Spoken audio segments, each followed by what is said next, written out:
The deep, resolute voice cut through the laughter in the room.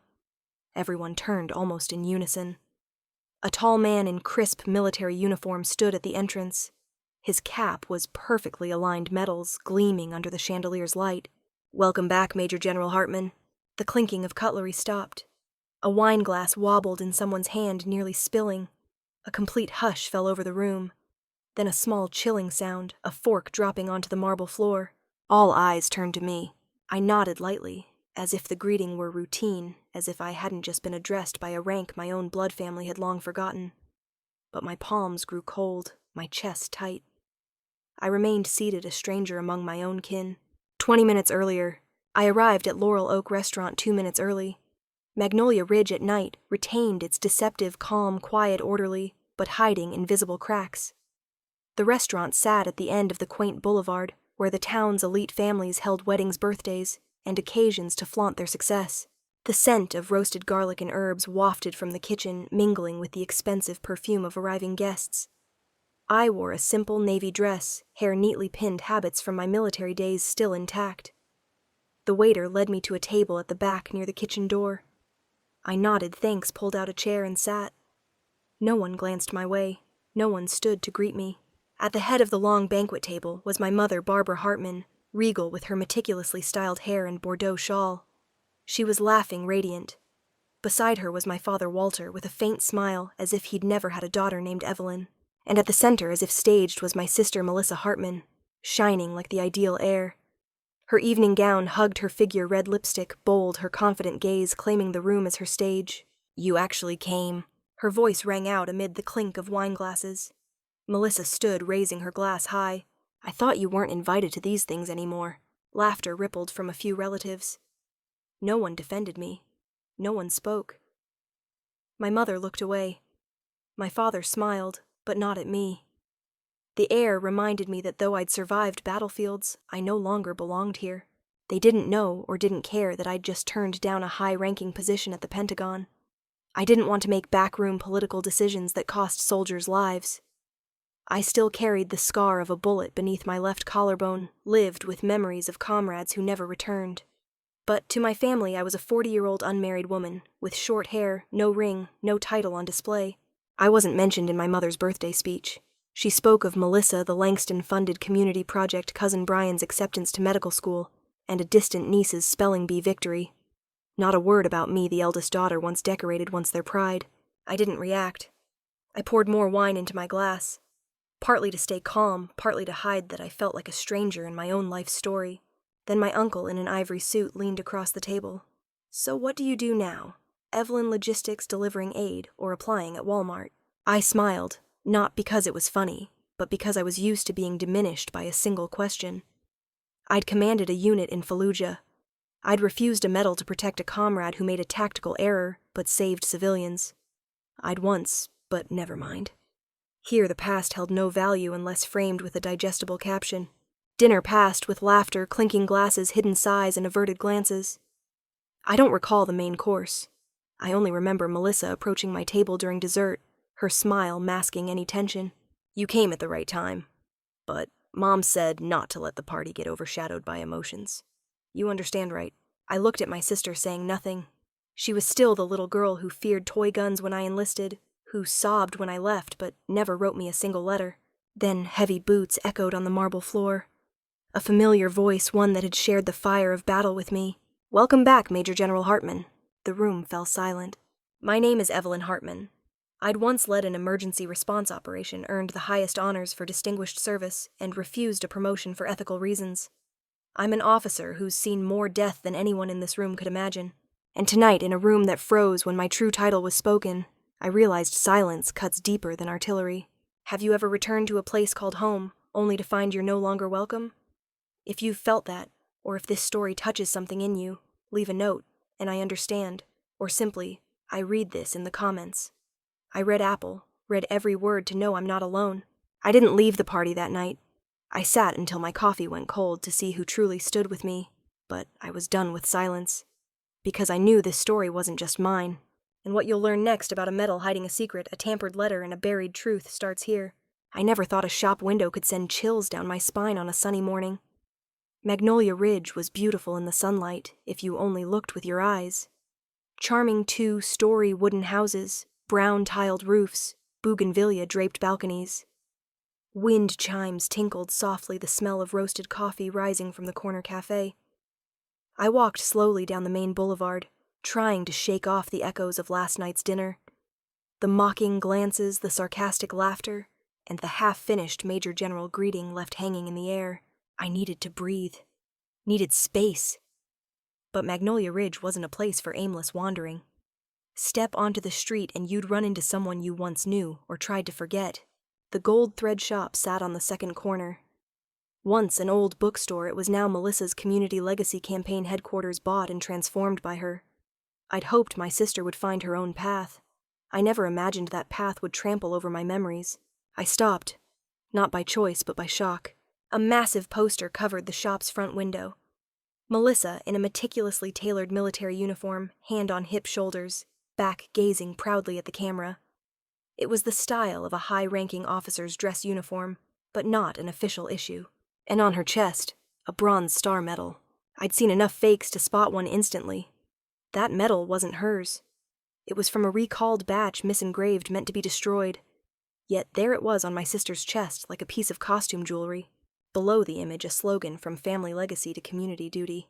I gave a bitter smile, not from amusement, but from rage. No one in our family had served in the military except me. No one had lived through gunfire, written death notices, touched flag-draped coffins, or held a dying comrade's hand. Yet my blood, my tears were now a marketing tool for her campaign. Unable to stop myself, I stepped closer, hand on the cold glass. Memories flooded back unbidden. Fallujah, 2008. The heat there was unlike anything else. Sweat evaporated on contact. I led a special rescue unit tasked with saving civilians trapped in crossfire. We split into 3 teams of 2. Elijah Brooks was with me that day. We found a family in the basement of a collapsed warehouse. The mother was injured, her daughter no older than 8. As we crossed the backyard, bullets tore into the wall behind us. Elijah took a hit to the thigh. I dragged him to cover, applied a pressure bandage. "Water," he rasped. I gave him my last bottle. Then a grenade sailed toward us. No time to think, I shielded him with my body. A searing pain ripped through my left shoulder. The smell of blood, gunpowder, screams, then silence. I woke up in a field hospital. Melissa never knew. No one in my family ever asked what I'd been through. They only knew Evelyn came back fine. That's enough. But it wasn't. Pain doesn't show on your face. It festers in memory, silent, nameless. My sister was wearing a crown forged from the ashes of what I'd buried for a decade. Have you ever seen someone take your story and spin it into a prettier version? One without tears, blood, just stage lights, makeup, and empty applause. If your truth has been stolen, tell me. Right, I know that feeling. I stood there staring at my own replacement in that perfect image. Then I turned away, not entering the shop. I didn't need a confrontation, just enough calm to keep from shattering the glass. I walked 2 blocks south to my father's old bookstore. The wind chime at the door still tinkled as it always had, but inside the light, the smell of old paper, the family photo wall, felt wrong. I looked at the corner wall. A photo of Melissa's college graduation holding a certificate with gold lettering, full scholarship Stanford. Next to it, a smaller photo of me in uniform. No medals, no context. Just a stiff face before the camera. Below it, a framed military record. I pulled it out. Name Evelyn Hartman. Rank lieutenant. Logistics. Non-combat. I nearly laughed. A cheap fake. Wrong unit, wrong rank. I was a major general before Fallujah, and I was never in logistics. My father emerged from behind the counter holding a stack of invoices. He froze when he saw me with the record. "Dad," I said softly. He swallowed. "Your mother. She didn't want people thinking you did anything extreme. You know, killing. You're a daughter. Melissa fits the public image better. For the image. For the family," he corrected. I didn't argue. I unframed the record, folded it, and slipped it into my pocket. He didn't stop me. I left the bookstore as the sun grew harsher. Magnolia Ridge remained the same quaint, serene, willfully ignorant. But something in me had shifted. This time I wouldn't stay silent. I thought I was ready for anything, but nothing prepares you for seeing yourself repackaged in a frame on your family's bookstore wall. As the glass door swung shut behind me, the wind chime clinked overhead, and everything fell back into place. My father's bookstore was unchanged. The smell of aged book covers the ivory glow of sunlight slanting through dusty windows. I thought I'd forgotten this air, or grown immune to it, but each return forced me to face a different version of myself. The right wall held family photos. Melissa at her scholarship ceremony beaming with pride. Beside it, my photo in uniform cropped tightly. No medals, no distinction. I stared so long I began to doubt my own memory. Below was a newer glass frame displaying a military record with formality. Name Evelyn Hartman, rank lieutenant, logistics, non-combat. I wasn't angry, not shocked, just numb. I'd been a major general before Fallujah, never in logistics. Yet here was a fake record displayed as a palatable story for visitors. The backroom door creaked open. My father, Walter, stepped out with invoices. He froze when he saw the record in my hand. "Where did this come from?" I asked. "Your mother thought it'd be easier for people to understand," he said, his voice faltering. "Not everyone gets killing or war. You're a daughter. Melissa fits the image better. So I should be made digestible." He had no answer, or none that wouldn't hurt more. I folded the record, tucked it into my pocket. The last thing I saw before leaving Melissa's photo hung high, mine low. Not all wounds leave scars. Some cut through trust, hurting just as deeply. I stepped onto the street with a fake version of myself in my pocket, hung like a mirror behind makeup. If you've been reduced to a simpler version to please others, tell me. Right? I'm still rebuilding myself. They say lies come wrapped in politeness like a gift tied with silk. But I learned in war, nothing sparkles that doesn't cut, if held too long. That evening I arrived at the Magnolia Country Club on time, in a plain black dress, no jewelry, no flair. Old habits died hard. I scanned for the nearest exit. Emergency door, far end, near table 14. My name was there on a small plastic placard, near the restrooms behind a large potted plant hidden from the main stage. My table mate's a woman glued to her phone, and an old man dozing over his second bourbon. If you've been invited to a grand event where your seat says, "We don't really want you here," comment below. I know that feeling. I sat quietly watching. The golden light wasn't warm enough. The air carried expensive perfume and the scent of political handshakes. The room gleamed like a polished mask. At its center was Melissa. She glided onto the stage as if born for it. Her emerald silk gown hugged her frame hair, styled classically, voice smooth as honey. I grew up in a family of service. My sister was once an officer. I braced for it, but not for what followed. But war is a place not everyone can endure. My sister chose to step back for her mental health, and I learned so much from her journey. Polite, civilized applause, full of understanding. I gripped my glass. She'd told half the truth, and for a skilled manipulator, half was enough to build an empire of image. After her speech, I stood to get water or to escape the tightness in my chest. I slipped toward the kitchen hallway where the light was softer and voices fewer. There I overheard a man's calm, confident voice. "Langston wants proof." I told him I have the letter. The one she wrote in the hospital defending her teammate from prosecution. With a few edits, it'll raise doubts about her covering up misconduct. A woman's voice replied. "Melissa, I only gave them the copy for a background check. I didn't think they'd—" "You don't need to think. Just cooperate. In return, you get funding. A new center, a new role. A clean image. Your sister has a past. You have a future." A chill ran down my spine. That letter was real. I wrote it in the field hospital post-Fallujah, defending Elijah Brooks's actions, despite a procedural error. I forfeited a promotion to protect him. Melissa gave it to them.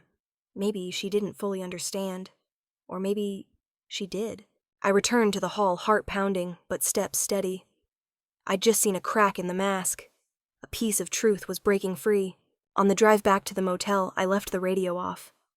Only the hum of the old AC filled the silence. Magnolia Ridge was quiet at night, but my mind was chaos. I opened my old trunk from Fallujah. Beneath folded uniforms was a small cloth bag. Inside, the gold eagle badge Elijah gave me. He'd said, "You're the only one I trust to do what's right, even at a cost." I'd never opened it. But that night, a thought struck. What if he left something inside? Some nights, memories don't come as images, but as sensations. The iron tang of blood, the thump of helicopters, a hand gripping mine in the dark, whispering, "We won't leave anyone behind." I heard that in Fallujah, and I believed it. The night after the fundraiser, I returned to the motel, doubts swirling like desert dust. The room was a mess like my first day back in Magnolia Ridge. Beige walls, creaky bed, my old trunk under the half-drawn curtain. I opened it. Folded uniforms still smelled of sand and gunpowder. Beneath body armor was a sealed envelope handwritten in blue ink, private, eyes only, Majay E. Hartman, the original letter. I remembered writing it right-hand free of IV aching, insisting on pen over recorder. Elijah deserved the truth. I spread the letter on the table. Yellowed paper hurried, but steady handwriting. I read every word. Every line, every drop of blood in the ink. Sergeant Elijah Brooks acted within training prioritizing civilian safety. His delayed report was due to urgent battlefield conditions, not concealment. That was the truth I'd sacrificed a promotion for. I opened the tampered copy Melissa had given up. It wasn't the same. Subtle edits turned acted within training to acted outside protocol. Enough to imply I'd covered for him, that I'd chosen loyalty over discipline. Have your words ever been twisted, your sincerity turned into a question mark?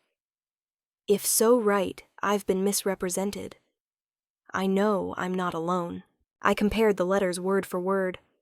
One passage stung most. I believe Elijah did the right thing in an impossible situation. I took responsibility for declining a promotion because I didn't want personal gain to overshadow team loyalty. The fake version read, I took responsibility for declining a promotion due to involvement in Sergeant Brooks's incident. A few words cut rearranged. The truth cracked like tapped glass. I sat still, the dim light enough to see my trembling hands. Not from fear, from rage. Melissa might not grasp the weight of a letter written in life or death, but Victor Langston and his team did. They used it like a precision bullet. They didn't just want me silent. They wanted me erased from the truth. I tucked the original back into the cloth bag, closed the trunk, but didn't lock it. I opened my laptop, started an email. Recipient Nolan Graves, the independent journalist from the birthday party and fundraiser. Subject, I have something you need. I attached a scan of the original letter dated signed, stamped by Wartime Logistics. No lengthy explanation. Nolan would understand the weight of every word. Then I called Jack Monroe, my old comrade, now a retired Colonel Jack. They tampered with my letter. The Fallujah letter. A pause. Then his voice firm as ever I know. They're digging up files, using your own words to bury you. Not this time. You have the original in my hand, and on its way to the press. Jack didn't laugh. He said, Good. But brace yourself. When you shine a light, the rats scatter. I hung up. No time for fear. No room for hesitation. The truth doesn't defend itself. It needs someone quiet enough to listen, loud enough to speak at the right moment. I was that person. That night I didn't sleep. I reread Elijah's old emails, his battlefield notes. One stood out. If I don't make it back, Evelyn, tell the real story. Don't let them build monuments on others' bones. I'd promised him. I'd forgotten. Now I remembered. At 3:00 a.m., an email from Nolan arrived. Subject, I believe you. I'd learned to survive war. But the aftermath, oblivion, distortion, betrayal was what wore you down. That morning I sat alone at a corner table in a gas station diner. Black coffee gone cold. A chilly July breeze slipped through the old window, carrying the smell of asphalt and rain. I ordered 1 cup not to drink, but to linger. In my jacket pocket was Elijah's Eagle badge, a small, heavy piece of memory. I'd carried it through my final mission, then locked it away after his flag-draped farewell. Last night, I'd reread his words. If something happens, check the Eagle. Trust me, Ev, you'll know what to do. Back then, I didn't understand. Now every instinct screamed it wasn't just a gift. It was a key. I placed the badge on a napkin. The gold eagle wings spread talons sharp. A faint seam on the back invisible without angled light. I slipped a small knife used for letters into the seam. A soft click. The eagle's back opened. No paper, no metal, just a tiny black object. A micro SD card. I held my breath. I plugged it into my old laptop's reader. A folder appeared, Dustline Confidential. 3 audio files. Clip 1 WEV. Clip 2 WEV. Clip 3 WEV. I put on headphones. Hit play. Clip 1. A gruff, familiar logistics officer manifest says medical supplies, but it's intercept rounds. Move it before the UN inspectors arrive. No questions. Elijah angry clear. You can't ship weapons through a civilian zone. Women, kids, this is wrong. Silence. A sigh. Brooks, you're meddling in something that's not yours. Clip 2. They'll set me up. I know it. Elijah's voice, but I can't look away. I saw the name on the order. The backer is Victor Langston. If something happens, Evelyn will know what to do. She's the only one I trust. Clip 3. Elijah alone, like a last testament if I'm gone. If they call it an accident or a tactical error, don't believe it. Ev, if you hear this, do the right thing. Not for me. For the kids without fathers, the soldiers who didn't come home. You'll know. I sat frozen headphones on heart pounding like a war drum. Victor Langston. The man at every fundraiser, Melissa's campaign backer, boasting of our family's storied military history. Not a hero. A profiteer burying truth in war's chaos. I saved the files twice hard drive and secure cloud. I transcribed the audio by hand, taping the notes to the badge's interior. No room for chance. If someone ever entrusted you with a silent, uncertified faith, share their name in the comments. People like Elijah deserve to be remembered not through medals, but through the actions we take for them. I called Jack Monroe again. I have proof. Recordings. Langston's name, the plan, the truth. Elijah left it for me. A long pause. I'll arrange a meeting. Pentagon contacts. Trustworthy. But be ready. No turning back. I walked out of gunfire. I can walk into the light. I hung up, looking at the badge. The eagle's wings spread wide, no longer folded away. A symbol back in its rightful place, leading the way. It was time to expose those raising false flags over real graves. That night I made 3 handwritten copies of the audio transcripts. One for Nolan Graves, one for me, one taped under my desk where no one looks. I knew it wouldn't be easy. Melissa might deny it. Langston might fight back. The press would demand more proof. But I'd started, and I wouldn't stop. Some moments don't need spotlights. Just one right look, one right word, and the world shifts. That evening, a light rain fell on Magnolia Ridge, misting the asphalt outside the country club, hosting the annual Young Leaders Gala, the town's biggest event drawing tycoons, politicians, and those who lingered behind the glamour. I came not for glory or forgiveness. I came for a promise to Elijah, to myself, to those silenced. Jack Monroe met me in the parking lot in a plain gray suit, his hand firm on my shoulder. It's time, Evelyn. I nodded wordless. Inside the hall was a gilded painting. Crystal chandeliers, pristine tablecloths, sparkling wine, and a piano's velvet notes. At the center, Melissa, in an elegant forest green gown, laughing lightly with the mayor. Her face was flawless until the doors opened. Jack led the way me behind. The room fell silent as if muted. Curious, surprised, some frowning. Jack took the stage mic. Apologies for the interruption, but we have a special addition to tonight's honors. He paused. Please stand and welcome someone this town's history tried to erase. A warrior who didn't need the spotlight, but always stood at the front. Major General Evelyn Hartman. I didn't take the stage. I stood at the stairs in a neat black suit, no medals, no symbols.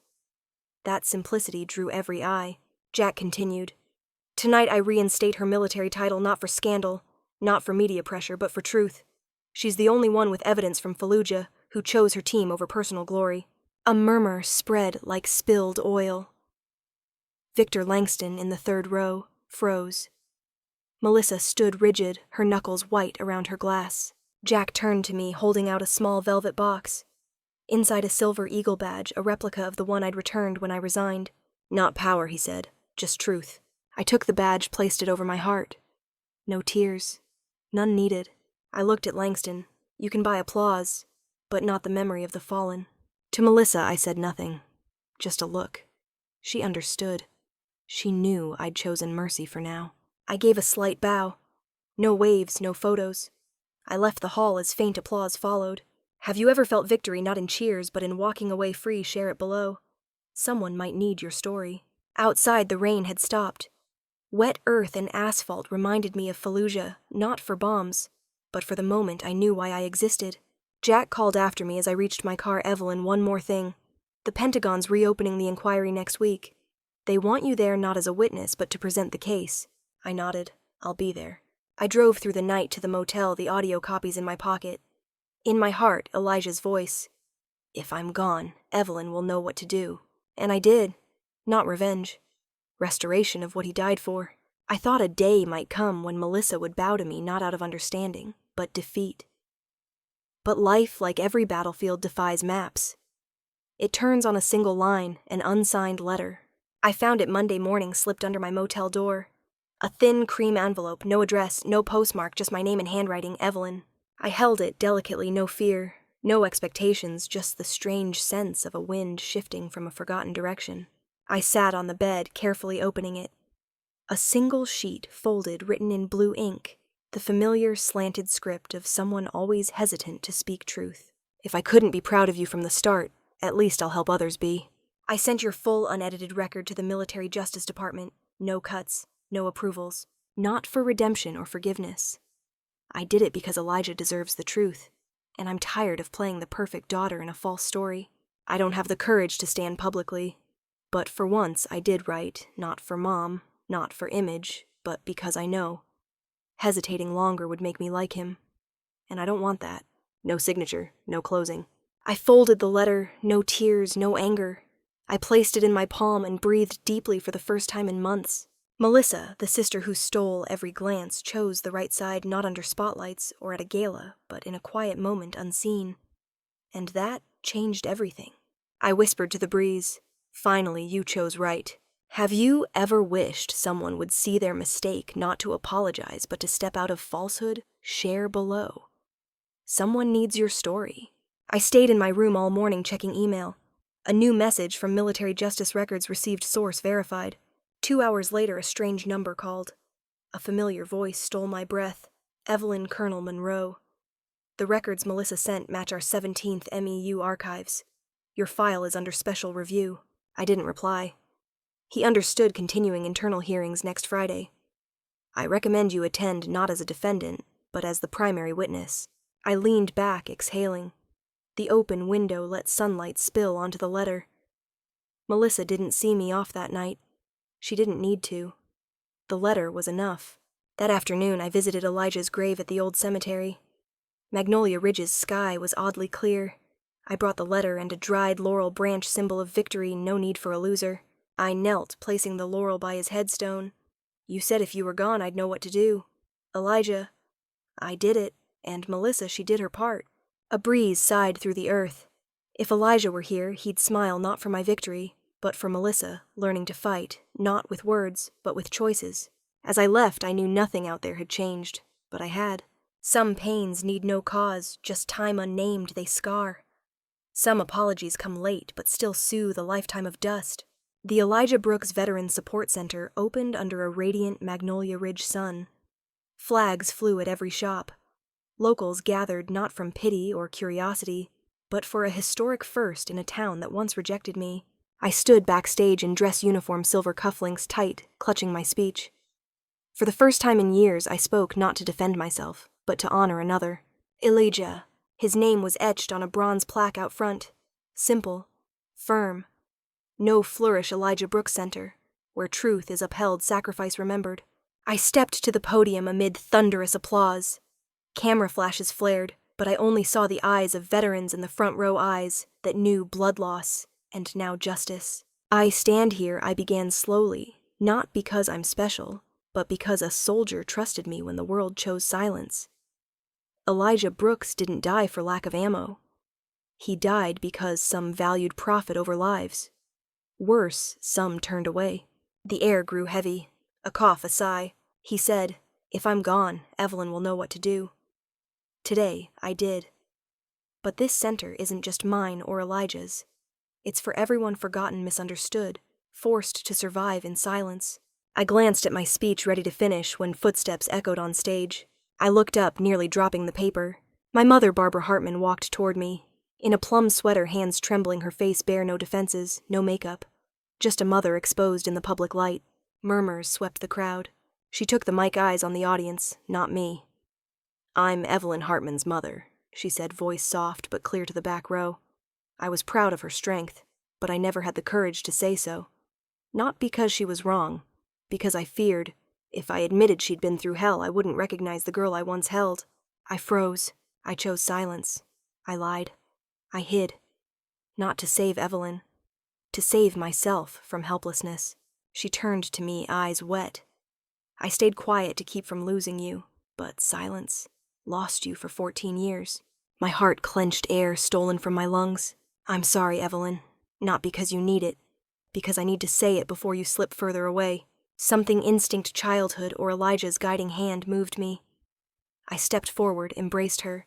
After 14 years, we stood close, not for a photo, not for a ceremony, but because we were tired of pretending. The crowd applauded, but I heard nothing. Only the beat of two hearts trying to find each other again. If you've held silence too long with a loved one, write one thing you wish you'd said sooner. Let it be a start. A public letter might start a new life. After the ceremony, Mom didn't rejoin the crowd. She sat in the back row, letting me finish the event. But as I faced the press, she texted 4 words, "I'm still here." I smiled. Not because it erased the pain. Because for the first time, she stayed. Some sounds don't need to scream. Heard at the right moment, they change the world. The National Veterans Conference in Houston was the year's biggest event. Old soldiers mingled with young media swarmed faded uniforms beside crisp dress blues. But I wasn't there to recount heroics. I was there to tell the truth. To break the silence shrouding Elijah Brooks, a soldier who died not in battle, but for courage, beyond a corrupt system. When my name was called, the vast room went still. I stepped to the wooden podium, lights glaring, but I didn't flinch. I knew this light now, and I wasn't alone. I'm not here for forgiveness, I began. I'm here to keep a promise to someone who can't speak. The room held its breath.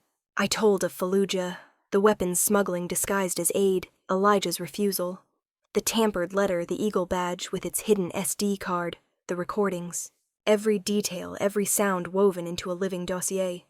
Not an accusation, an indictment. Then I paused. Some will doubt, so I'll let the one who can't defend himself speak. I played the final recording. The screen flashed July 27th, Camp Bravo, Fallujah. Elijah's voice, low, calm, hoarse. If I don't survive, Evelyn will tell the truth. She's the only one I trust to keep this from vanishing like dust. Crates 5 and 7 weren't medical supplies. They were munitions. Signed by Langston Group, Victor Langston. He knows. If I'm gone, you know who to ask. The audio ended with wind, a pen tapping metal, then eternal silence. The room was a void. No applause, no jeers. Only the sound of footsteps, federal agents in plainclothes approaching Victor Langston in the 3rd row. Victor Langston, you're under arrest for suspected arms trafficking, obstruction of justice, and federal high crimes. The click of handcuffs closed a rotten chapter. Langston didn't resist.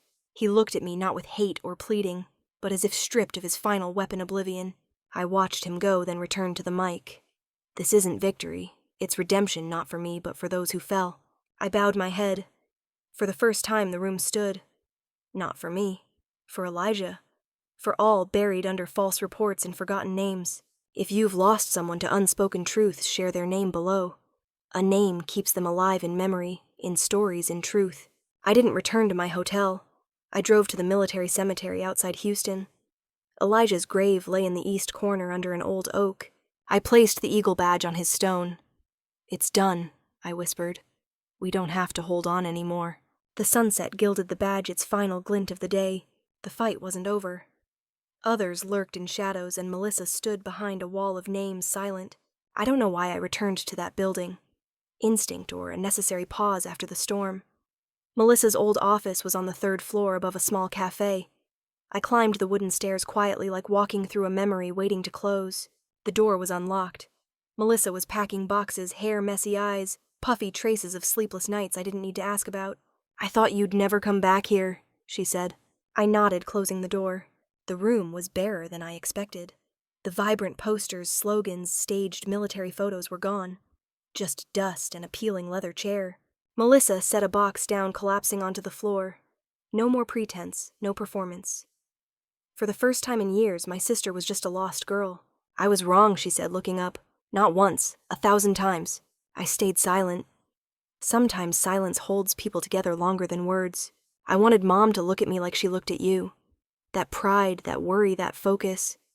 I wanted to be seen, remembered, centered. But I had no heroics, No medals, no story big enough to stop anyone. I sat beside her, not too close, but close enough to show I wasn't judging. "Melissa," I said slowly, "you didn't need to be me. You just needed to stop turning others' wars into your stage." She froze.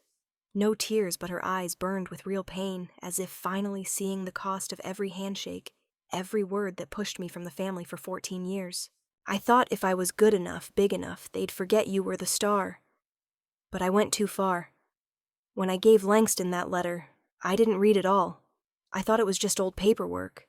I recalled Elijah's slanted, desperate words, their true weight known only to me. "You know better than anyone I said a victory built on lies is hollow. Even with applause, you know what you're standing on." Silence lingered, the wall clock ticking like a pulse in my chest. "I don't expect forgiveness," she said, head low. "But if there's anything I can do, I will." I looked at her, not as a betrayed sister, but as an older sibling.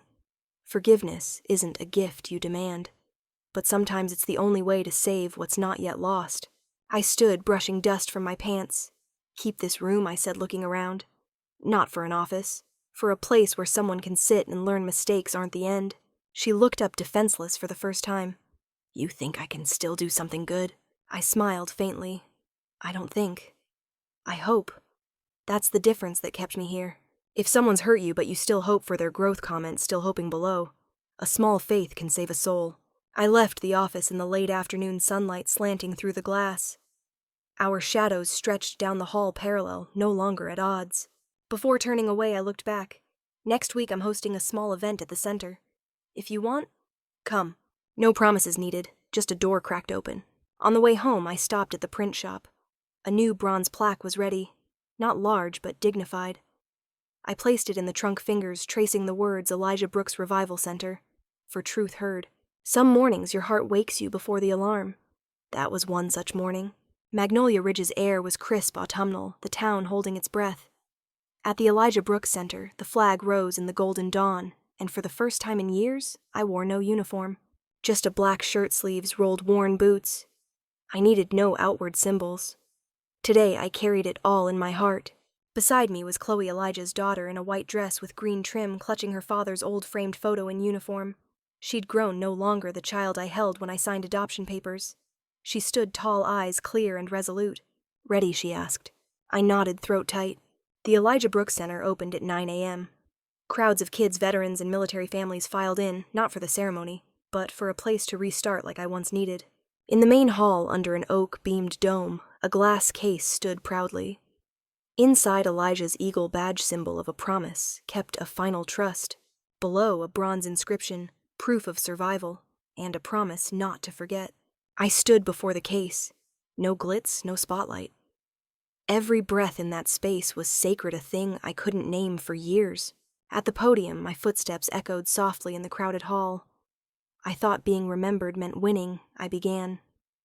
"But sometimes it's choosing to stay. Standing by truth, even alone." I told of Elijah, not a hero, but a man who did right in a wrong moment. The letter, the SD card, 14 years of silent pain. I spoke not with a cracked voice or tears, but as if stating the obvious, like dawn breaking, no explanation needed, no permission required. No roaring applause followed.